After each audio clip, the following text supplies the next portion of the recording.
So going through security at the Seattle Tacoma airport this week, my wife and I had a disturbing experience. In front of us in line was a man with a 4-day-old baby. And I watched this man do multiple unnatural things with this newborn I have never in my life seen a mother do. He put that child in danger multiple times. And finally, my wife stepped in to help him, much to his relief.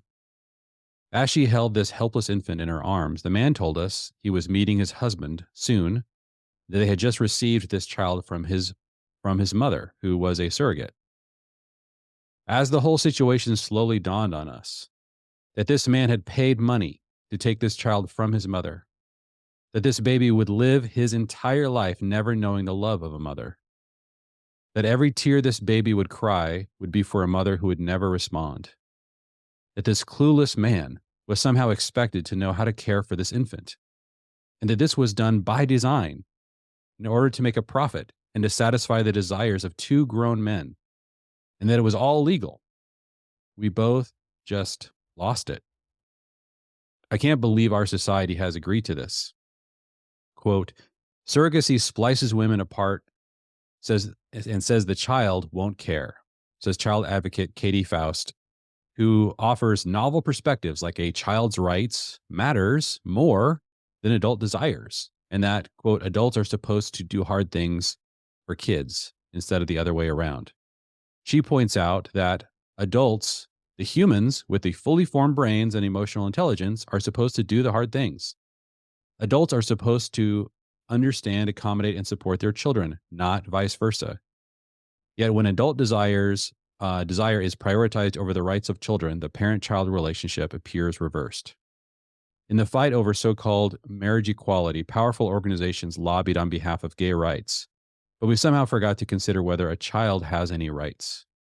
Now children are produced, bought, and sold to ensure a gay couple who entered into a marriage sterile by nature can unnaturally force a child to meet the adult's desires by tearing the infant away from his or her mother. Faust argues that, quote, surrogate-born children in these circumstances experience the primal wound of losing their birth mother, an experience well documented among adopted children. She argues that surrogacy is by its very nature an injustice to the child. Birth is intended to be a continuation of the mother-child bond, not the moment at which the child suffers an intentional, primal wound. It's the day when a baby should see the mother she already loves for the first time, not the last. So remember, this crime is premeditated and is being committed in front of all of us. Unbelievable. So check out Katie Faust's book, Them Before Us, and understand that when we play with God's design for the family, the humans who always pay the largest price for our rebellion are children. Okay. So yeah, like I said, this very challenging topic. And I'm still kind of processing what happened. And I know, April, you obviously had that experience, and we both had our, probably emotional and then mental reactions. But yeah, what did that stir up for you? Oh man. It was very upsetting. It was a bizarre experience to go through because I didn't understand what was happening most of the experience until it wasn't until afterwards, and it just was like washing over me. Like you said, it was like slowly dawning on us. Wait, what? What just happened? Um, there was this man with a stroller in front of us in the TSA pre-check line, and it just looked like an empty stroller.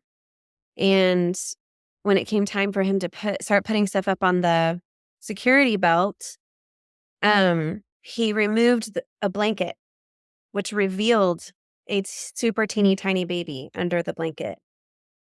And I was shocked because I assumed that the mom was somewhere with the baby, maybe in the regular line or something. And to see that there was an actual baby in there and that had a blanket over it, I was like, oh, okay. Wow. And then so the man was trying to take the baby out of the stroller, this 4-day-old baby, so super tiny. And he couldn't get the baby out and fold up the stroller at the same time, and that's when I offered to help, and I was gonna fold the stroller up for him, but he said, "Actually, would you mind holding the baby?"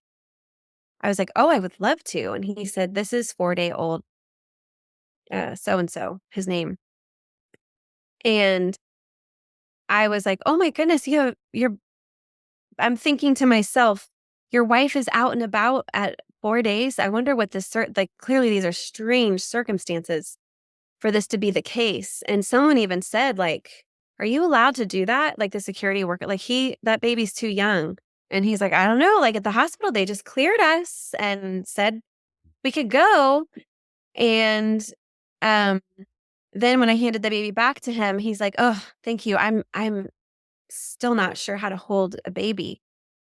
And we walked through security, and then he needed me to hold the baby again so that he could unfold the stroller and go through the whole thing. And that's when he said something about his husband being in the other line and that they're from, a different city and they're here to pick up their surrogate baby. And I just instantly started praying a blessing over this baby. I didn't even fully know. It hadn't really dawned on me yet what was happening, but I was like, this baby needs a blessing. And so I like, in my own way, I was like, take longer on the stroller so I can pray more over this baby. And I'm just this teeny tiny baby I'm holding like right here. And my instinct is just, to nestle that little baby and put him right up here and on my shoulder and um to hand the baby back to the man. And he doesn't know how to hold the baby and is like kind of cramming it back into its car seat, and I'm stroller and fastening the and I just like all of it. I'm just like all of a sudden feeling like I'm gonna throw up and like having these like physical reaction, and I'm like so worried, and my anxiety is just like through the roof, and I'm like that it's not my problem. Like why am I so freaking out so much? And so just as Jeremy and I processed it, I'm just realizing like I've never come face to face with this situation. I know about surrogacy. I know what the, like, um, logistics of it are, but, like, who uses it, why they would use it, why a woman would like, pay like, be paid to give her body in such a way, um, is, like, what I hadn't thought through all of those things until that moment, and it just washed over me in the airport, and I just started bawling. I could not control myself, and I'm just like so we just were processing through the whole airport, just like, "What does this mean? How does a woman, essentially sell her body?" This is like to me, it feels like a form of prostitution, like, you're selling your body for the purpose that only a woman can provide, because you're trying to cheat the system and get everything you want out of it still, um, to 2 men who I don't care how effeminate you are, you're not a mom, and you're not a mother, and the nurturing instinct isn't there, and I'm just thinking about this baby who needs to be held and cuddled and nurtured and fed and, just all these things, and I'm sure they're going to be attentive in some ways, and, but I just all of it from the side of, like, who is this woman that would do this? And then the fact I'm just thinking about this baby, and I think when I really started losing it was when Jeremy said, "That baby will never have a mother." And I was like, "Oh my gosh, like, this is what are we doing? What is happening to our Yeah. society?" Yeah. This Like, is, that tragedy in another lifetime, in another era, that would be a tragedy. That would mean the mom died in childbirth. Need a blueprint to revise your family to be a multi-generational team on mission? The book Family Revision by Jeremy Pryor is the book that summarizes all the big picture ideas you hear on this podcast. Available on Amazon or familyteams.com. yeah. Yeah. And we're doing this intentionally. Like we were planning Yeah. this even before conception that this is going to be the arrangement. Um, yeah. And This is why, you guys, I think it's so important. Part of what we try to advocate for through things like family teams is that God has a design for family. And I think sometimes people are like, well, yeah, but that's just our opinion. The Bible has a design. God created family for a reason, but we live in a secular culture, and so we don't want to bring our religious ideas into politics. What right do we have? Well, the problem, you guys, is that that when marriage and family are distorted, and they were designed by God, and then they're taken and then twisted, um, really negative things occur. And so, there's a few things about this that I'm processing, just trying to understand. One element is I don't know how can't be considered human trafficking. Like, Right. to me, this is the definition of human trafficking. You're taking a baby, a 4-day-old baby, away from his mother, and handing the baby off again, because he's been bought and paid for, and the mother's been paid off. I think that you could look at that, and I think that it would be not that difficult to try to prove in court that, or through legislation, that this should be illegal and that should be considered human trafficking. But I don't think that will ever happen again in our culture because of gay marriage. I know that heterosexuals can use surrogacy as well, and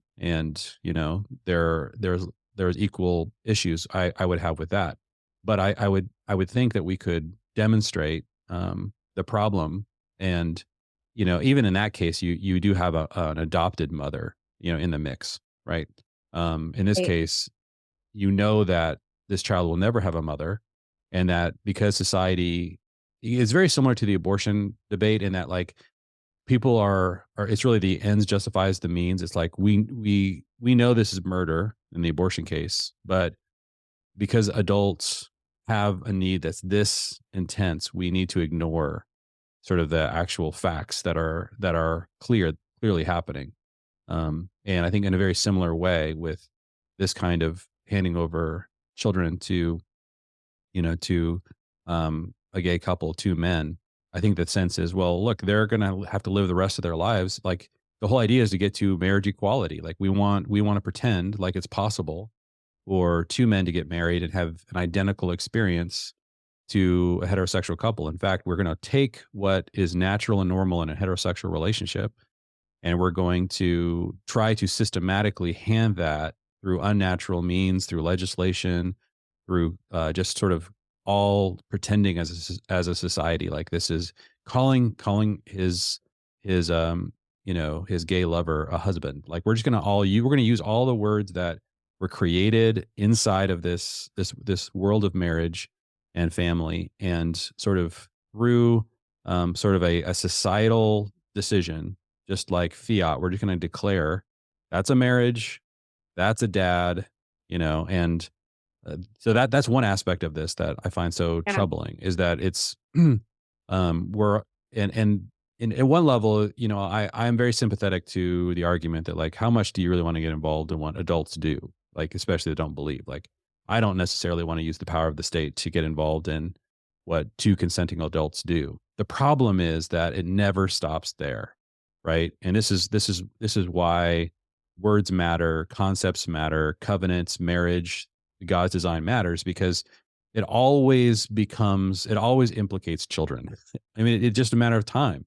There's no way to create a firewall between, we're all going to pretend like this is a marriage, and then suddenly stop and say, yeah, you are married just like a heterosexual couple, but you don't have the same rights to adopting children as a heterosexual couple, and you're not going to have the rights to surrogacy that a heterosexual couple might have. Now, again, I'm not in favor of surrogacy in any situation, because it always puts the needs of the adults ahead of the children. And I think Katie Faust has made that point so well in her book.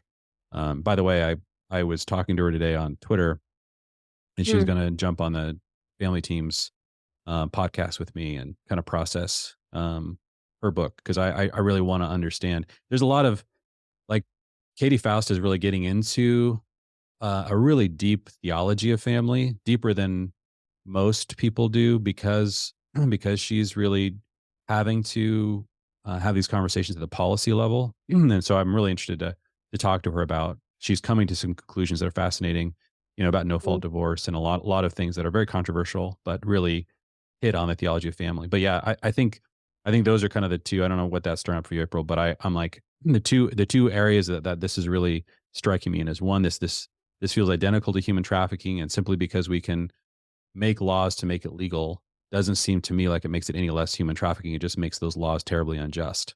And then over here, this seems like a direct result of choosing to take God designed elements of marriage and family, and as a culture, sort of hand those in unnatural ways to whoever, to various alternative lifestyles. And what's really happening in the situation is a mother is being erased. Motherhood itself is being erased. And this is part of why, like, you see cultures that are passing laws to change mother and father to parent one, parent two on all legal documents, because it creates a discrimination against primarily gay couples to say who's the mother, who's the father. And so, in an attempt at creating this kind of equality, we're robbing children of the right to a mother and a father.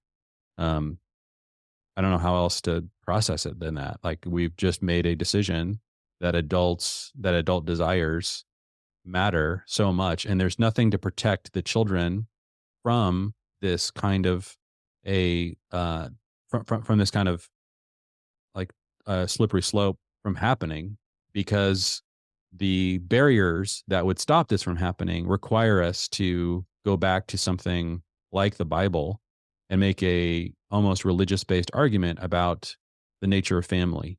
And as soon as you say, look, you're not allowed to do that, the politics is a purely secular realm, well, then you're already ceding to sort of the secular world that the only way to define marriage is that everything's a social construct, that marriage is a social construct. It's not essentially religious, that family is a social construct. It's not essentially from God. That all of these things, justice itself is a social construct. And as a believer, and that there are certain things in Scripture, they're there because we actually are dependent on divine revelation to help us understand the nature of family, the nature of marriage, the nature of justice. And in a democracy, our opinions need to be certainly preserved, and we need to have the ability to say, yeah, we are deriving these from divine revelation. We think that's the only way to derive these things. And what's amazing is when we do that, everything works. Mothers are mothers, fathers are fathers, children are cared for, children have mothers and fathers. Like, people understand the purpose of gender, the purpose of family. And once you violate that and say we're going to redefine family, redefine marriage, redefine gender, you're going to unleash a kind of chaos that we've never seen in the Western world.